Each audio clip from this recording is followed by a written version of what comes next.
எனதருமை இராணுவ இரத்த சொந்தங்களே, உங்கள் அனைவருக்கும் மேட்டூர் பி.வி. சரவணன் அவர்களின் தலைமையில் செயல்படும் தமிழக முன்னாள் படைவீரர்கள் மற்றும் வீர மங்கையர்கள் நலக்கட்டமைப்பின் சார்பில் வணக்கங்களையும் வாழ்த்துக்களையும் தெரியப்படுத்திக் கொள்வது உங்கள் கஜேந்திரன், ஆவடியிலிருந்து. கடந்த சில விரும்பத்தகாத நிகழ்வுகளில் நமது இராணுவ இரத்த சொந்தங்களுக்கு ஏற்பட்ட அநீதிகளை நாம் அனைவரும் எந்தவித சங்க பாகுபாடும் இன்றி ஒற்றுமையோடும் இன உணர்வோடும் ஒன்று திரண்டு நமது ஆதங்கங்களை, கோபங்களை, ஆட்சேபங்களை, கண்டனங்களை எந்தவித ஆர்ப்பாட்டமும் இன்றி அமைதியான முறையில் இராணுவ கட்டுப்பாட்டை மீறாமல் ஒழுக்கத்துடன் பேரணி நடத்தி வந்தே மாதரம், பாரத் மாதா கி ஜெய் என்ற கோஷங்களை மட்டுமே எழுப்பி நமது மக்களுக்கு இழைக்கப்பட்ட அநீதிக்கு நீதி கேட்டு கோரிக்கை மனுவை சம்பந்தப்பட்ட அரசு அதிகாரிகளிடம் அளித்தோம்.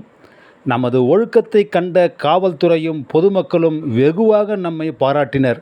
காரணம், நமது கண்டன கூட்டங்களினால் பொதுமக்களுக்கும் காவல்துறைக்கும் எவ்வித இடையூறும் தர்மசங்கடமான சூழ்நிலையும் என்றுமே ஏற்படுத்தியதே இல்லை. அதேபோல் வருகின்ற 11/8/2026 அன்று புரட்சி பூமி வேலூர் நகரத்தில் வேலூர் மாவட்ட அனைத்து முன்னாள் முப்படை இராணுவ வீரர்கள் நலச்சங்கங்களின் கூட்டமைப்பின் சார்பில் அன்பு சகோதரர் திரு விநாயகமூர்த்தி அவர்களும் வேலூர் மாவட்ட நிர்வாகிகளும் இணைந்து ஒரு மாபெரும் கண்டன ஆர்ப்பாட்டத்திற்கு மாவட்ட ஆட்சியரிடமும் காவல்துறையிடமும் உரிய அனுமதி பெற்று வேலூர் மாவட்ட ஆட்சியர் அலுவலகம் முன்பு ஒன்று கூடும்படி அன்புடன் அழைப்பு விடுக்கின்றனர். இந்த கண்டன ஆர்ப்பாட்டம் எதை வலியுறுத்தி என்றால், பல ஆயிரம் இராணுவ குடும்பங்கள் வசிக்கும் வேலூர் சுற்றுவட்டார பகுதியில் நமது பிள்ளைகளின் தரமான கல்விக்காக வேலூர் மாநகரில் கேந்திரிய வித்யாலயா பள்ளி நிறுவ வேண்டும் என்று வேலூர் சுற்றுவட்டாரத்தில் இயங்கும் நம் முன்னாள் படைவீரர்கள் நலச்சங்கங்கள் நீண்ட வருடங்களாக மத்திய அரசிற்கும் மாநில அரசிற்கும் மாவட்ட ஆட்சியர் மூலமாகவும் நம் முன்னாள் படைவீரர்கள் நல அலுவலகம் துணை இயக்குனர் மூலமாகவும் கோரிக்கை விடுத்து வருகின்றனர். ஆனால் இதுவரை சம்பந்தப்பட்ட அதிகாரிகள் இதற்கான முன்னெடுப்பு நடவடிக்கை எடுத்ததாக தெரியவில்லை. மாநில அரசும் மத்திய அரசிற்கு இதற்காக பரிந்துரை செய்ததாகவும் தெரியவில்லை.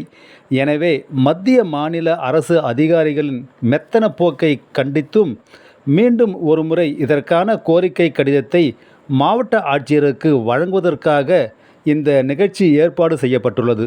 இதனால் பயன் அடையப் போவது முன்னாள் படைவீரர்களின் பிள்ளைகள் மட்டுமல்ல, மத்திய அரசின் ஊழியர்களின் பிள்ளைகளும் பொதுமக்களில் ஒரு குறிப்பிட்ட சதவிகிதம் பேர்களும் பயனடைவார்கள். எனவே வேலூர் மாவட்டம் சுற்றுவட்டார பகுதி வாழ் முன்னாள் படைவீரர்களும் மேலும் இந்த உரிமை போராட்டத்திற்கு ஆதரவு தர விரும்பும் இதர மாவட்ட இரத்த சொந்தங்களும் இன உணர்வோடும் நம் பிள்ளைகளின் எதிர்கால தரமான கல்விக்கு வித்திட வருமாறு அன்புடன் அழைக்கிறோம். இதுவரை நாம் நடத்திய அநீதிக்கு எதிரான அறவழி பேரணிகள் வெற்றி பெற்றதற்கு முழு காரணம் நமது ஒற்றுமையே என்பதை நினைவில் கொண்டு அலைகடலென திரண்டு அன்புடன் வருகை தர அன்புடன் அழைக்கிறோம். நன்றி, வணக்கம். வந்தே மாதரம். ஜெய் ஹிந்த்.